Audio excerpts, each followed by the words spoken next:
મહોનિયા સતીશભાઈ કુમસિંગભાઈ મુંડાળા. સતીશભાઈ, અત્યારે અમે મુંડાળા પંથકમાં ઊભા છે અને અહીંયા આ ડબલ લેનનો રોડ બની રહ્યો છે. એમાં એક સિમેન્ટનો છે અને એક અહીંયા સાદો દેખાઈ રહ્યો છે. આ શું છે? આ હવે 2-3 મહિનાથી આ કામ ચાલે સાહેબ, કશો ખાવામાં જ પડતી નથી. આમાં શું છે, આજુબાજુ ખેતીવાળાને બી બહુ નુકસાન કર્યું. દડ ઉડીને એક્સિડન્ટો બહુ વધી ગયા. અમારા નજીકના ઘરોવાળાના અંદર બી ધૂળ જામ ખાઈ ગઈ સાહેબ.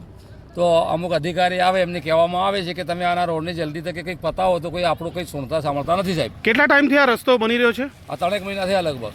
અને અહીંયા હોળીમાં કેટલા એક્સિડન્ટો થયા હશે અંદાજ? એ તો કંઈ ગણતરીમાં આવે એવા એટલા નથી સાહેબ. એક્સિડન્ટો આખા રોડ પર સાકેલા લીમડીથી સાકેલા તક એક્સિડન્ટો જ સંભળાય છે સાહેબ. અને અહીંયા કોઈ પરમ દિવસે કે કાલે કંઈક બનાવ બન્યો હતો? એક એક્સિડન્ટમાં કોઈ એક માણસ મરી બી ગયો સાહેબ. એક માણસ મરી ગયો છે ને?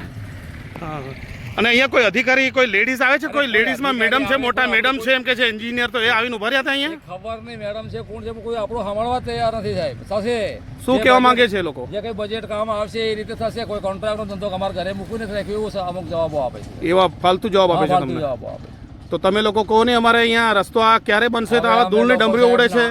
નાના આદમી કહેવાય છે, કોણ સાંભળે અમારી? અને બીમારી, આ તો બીમારીનું ઘર છે. બીમારીનું ઘર ને લોકોને ટીબી થાય જાય, હાલત થઈ ગઈ. કેવી વાત કરો? ઓટલામાં બી અંદર ખાવા જમવા બી હતા, આ દડ ઉડીને ઘરમાં ભરાય છે. શું કરવાનું કહો સાહેબ?